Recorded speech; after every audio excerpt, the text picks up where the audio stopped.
Saludo cordial en esta unidad del objeto virtual de aprendizaje, estrategias de lectura y escritura.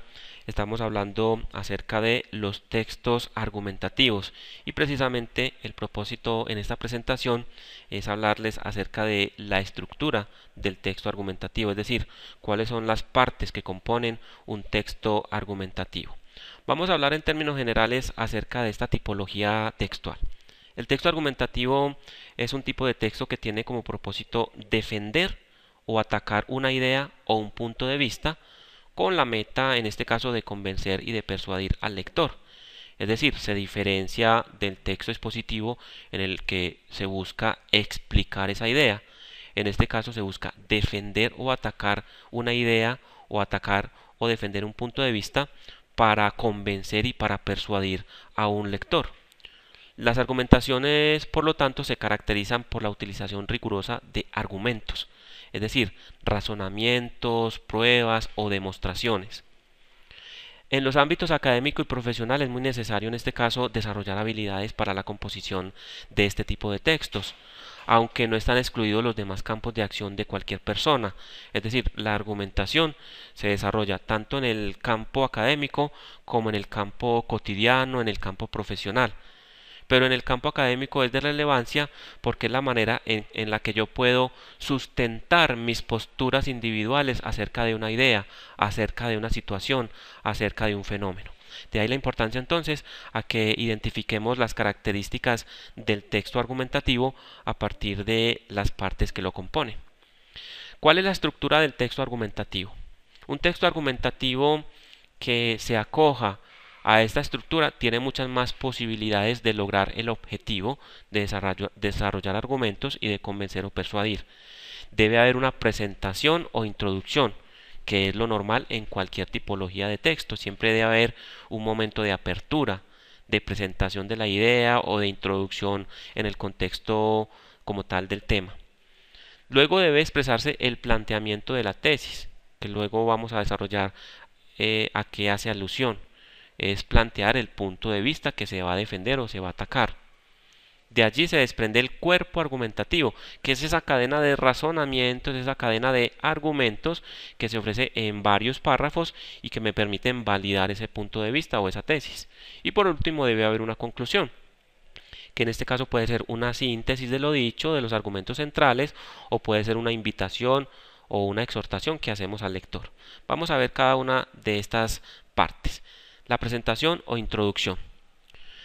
Si nosotros nos vamos a la retórica antigua, es decir, esa disciplina o esa facultad de la que escribió y de la que habló Aristóteles, pues nos encontramos que esa introducción o esa presentación se llama exordio. ¿Cuál es la función de esa presentación, de esa introducción o de ese exordio?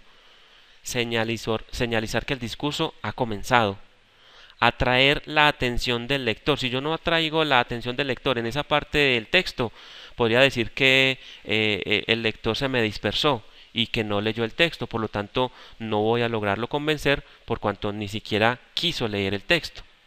Y por lo tanto allí yo debo atraer la atención, convocarlo para que efectivamente lea las ideas que estoy expresando. Pero allí también yo puedo presentar el tema o anunciar el objetivo que se persigue con ese texto. En esa presentación o introducción, puede ser en el mismo párrafo o puede ser en un párrafo diferente, yo agrego la exposición de hechos. En este caso es el contexto del tema. No podemos pretender que todo lector sabe de qué contexto, de qué idea, de qué ámbito estamos hablando. Entonces, de una forma directa, clara, breve y sencilla, yo tengo que contextualizar ese tema dentro de un contexto o ámbito. A eso es a lo que se le conoce exposición de hechos. Veamos un ejemplo entonces para lo que es la presentación, introducción o exordio. En el contexto de la comunicación social y más concretamente en el ámbito de la radiodifusión, se ha discutido mucho acerca de la denominación de algunos tipos de emisoras, así como sus características y proyección. Estamos hablando de las radios populares, alternativas, comunitarias, ciudadanas, participativas, en fin, hay muchas denominaciones. En el centro de algunas de esas discusiones bizantinas está aquella según la cual algunas personas consideran que la radio comunitaria no es alternativa o viceversa. Entonces, El contexto es el de la comunicación social, pero el tema concretamente se desarrolla en el ámbito de la radiodifusión y concretamente va a hablar acerca de la radio alternativa y qué es verdaderamente la radio alternativa. Entonces está consiguiendo el propósito de presentar el tema, el contexto, anunciar el objetivo, ¿sí? ¿Qué es, qué es la radio comunitaria? Si es o no es alternativa. Y en general, ¿cierto? ¿A qué hace alusión cuando hablamos de radio alternativa? Entonces, el ejemplo de presentación, introducción o exhortio. Luego de esa parte viene la exposición de la tesis. La tesis es la postura que se busca defender. Es decir, cuál es mi apreciación individual frente a ese tema. Por lo tanto, es el núcleo de la argumentación, porque es lo que yo voy a sustentar luego con los argumentos, con cada uno de esos razonamientos, con esos párrafos que me ofrecen ciertos argumentos que me van a permitir sustentar ese punto de vista.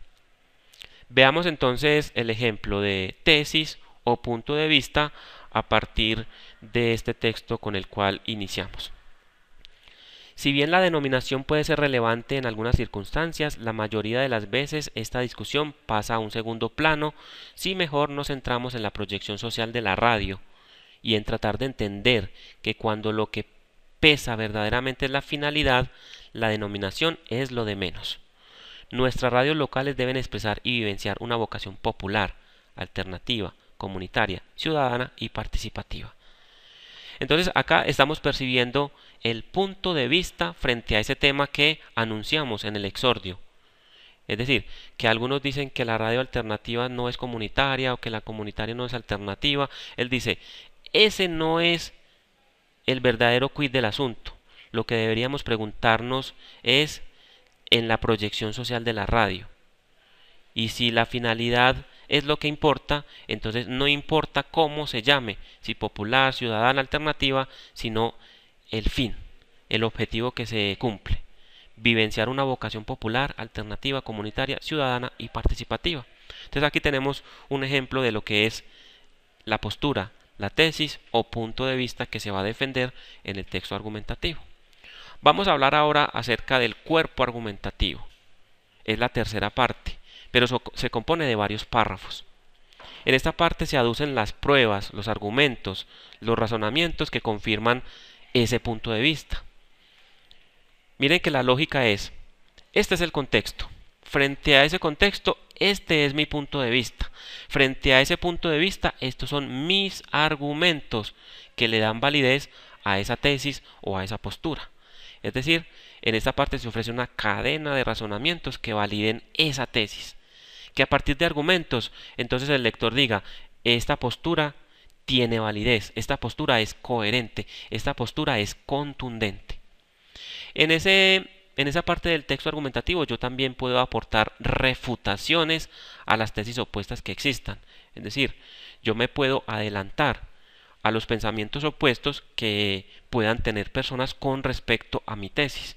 Y entonces puedo decir, si bien algunos no están de acuerdo por estas razones, esas razones no son tan válidas por estos otros contraargumentos.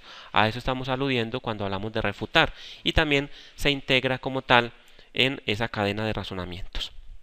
Aquí vemos dos ejemplos de lo que son argumentos y que están aplicadas al mismo caso que venimos desarrollando desde el comienzo de la presentación. Nuestras radios tienen que ser populares porque el lugar desde donde deben hablar tiene que ser la cultura, el pueblo, su identidad colectiva. Lo popular tiene que ver con el lugar donde se sitúa nuestro discurso, donde nos paramos. Lo popular, el pueblo, son los trabajadores, los explotados, los excluidos, dice Néstor Buzo, presidente del Foro Argentino de Radios Comunitarias. Pero no podemos confundir lo popular con radio de baja calidad, pobre, precaria y mucho menos con grosería, a propósito de una tendencia que ha venido tomando fuerza por la influencia de ciertas radios comerciales. No, la radio popular se debe identificar con los intereses de los desposeídos, de los explotados, de la población vulnerable. Aquí hay un argumento que busca sustentar entonces que lo importante no es si se llama radio popular, si se llama radio comunitaria, si se llama radio alternativa, sino desde dónde debe hablar esa radio. En este caso, una radio alternativa, una radio comunitaria, debe hablar desde la gente, no desde quienes tienen el poder económico, el poder político. Entonces, acá se apoya el autor de esta reflexión en Néstor Buzo, que es un reconocido productor de radio y que ha trabajado alrededor de América Latina, pero sobre todo en Argentina, sobre el tema de la radio popular y de la radio alternativa. Otro argumento: nuestras radios tienen que ser alternativas porque su origen no es el de las radios comerciales, y entiéndase acá comerciales como las surgidas en el seno de poderosos grupos económicos y políticos y encargadas de reproducir la ideología dominante.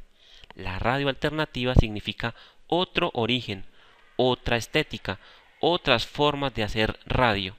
Podemos pensar lo alternativo como una gran sombrilla que cubre muchas formas de entender y de hacer radio. En este sentido podemos afirmar que todas las radios a las que nos estamos refiriendo son alternativas, es decir, es otro argumento más para indicar que la radio comunitaria sí es alternativa, que la radio popular sí es alternativa, que a pesar de ello no importa cómo se llame, sino la función y el cumplimiento del objetivo en la sociedad. Entonces, en el cuerpo argumentativo se ofrecen varios argumentos, dependiendo de la extensión que me permita, digamos, el trabajo. En este caso se proponen dos argumentos que sustentan ese punto de vista. Acá tenemos otros argumentos, no los vamos a leer, simplemente para indicar que hay muchas formas, hay muchos recursos que yo puedo utilizar para argumentar un punto de vista.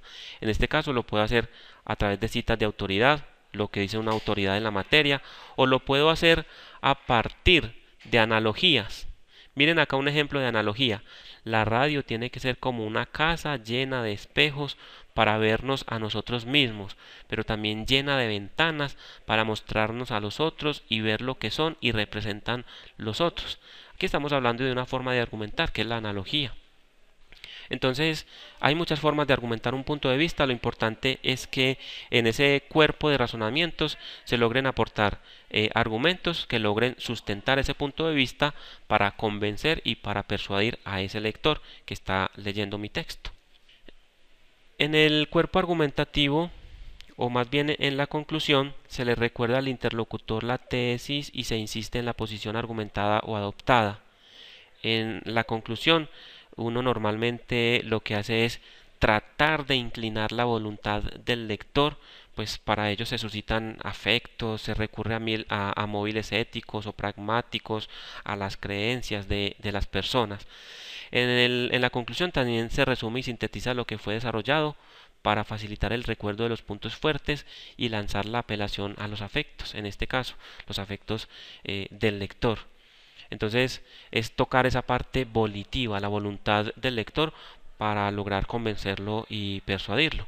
Vamos a ver un ejemplo que corresponde entonces al texto que veníamos leyendo. En conclusión, la discusión no tendría que ser si las radios comunitarias son o no son alternativas, o si son populares, participativas o ciudadanas. Miren que tiene que ver con el punto de vista. Lo más importante es que nuestras radios locales sean todo eso, que recuerden ese otro origen y entiendan que su vocación tiene que ser, como dice Néstor Buzo, acompañar la vida cotidiana de nuestros pueblos con toda la riqueza y variedad de sus realidades, alegrías y dolores, sueños, angustias y esperanzas. Entonces miren que es una síntesis donde yo ratifico el punto de vista que propuse al inicio del artículo o del texto argumentativo, con el cual quiero dejar sentada mi posición debidamente argumentada, una posición que merece ser tenida en cuenta porque ofrece argumentos que son válidos y que son contundentes frente al tema que se quiere sustentar. Entonces, para que terminemos, la redacción de textos argumentativos exige la aplicación de las fases de la escritura e implica tener un criterio claramente definido. Es decir, es un texto argumentativo, pero en él igual hay que aplicar todas las fases del proceso de escritura. Solo que en este caso la estructura tiene que acomodarse a lo que hemos explicado. Debe haber una presentación e introducción, debe haber un punto o planteamiento de la tesis, debe haber un una cadena de razonamientos y se debe proponer una conclusión donde se sintetice y se apele a los sentimientos del lector para lograr convencerlo y persuadirlo frente al punto de vista que hemos defendido. Muchas gracias por su atención y espero que esta explicación haya sido útil para comprender la estructura del texto argumentativo.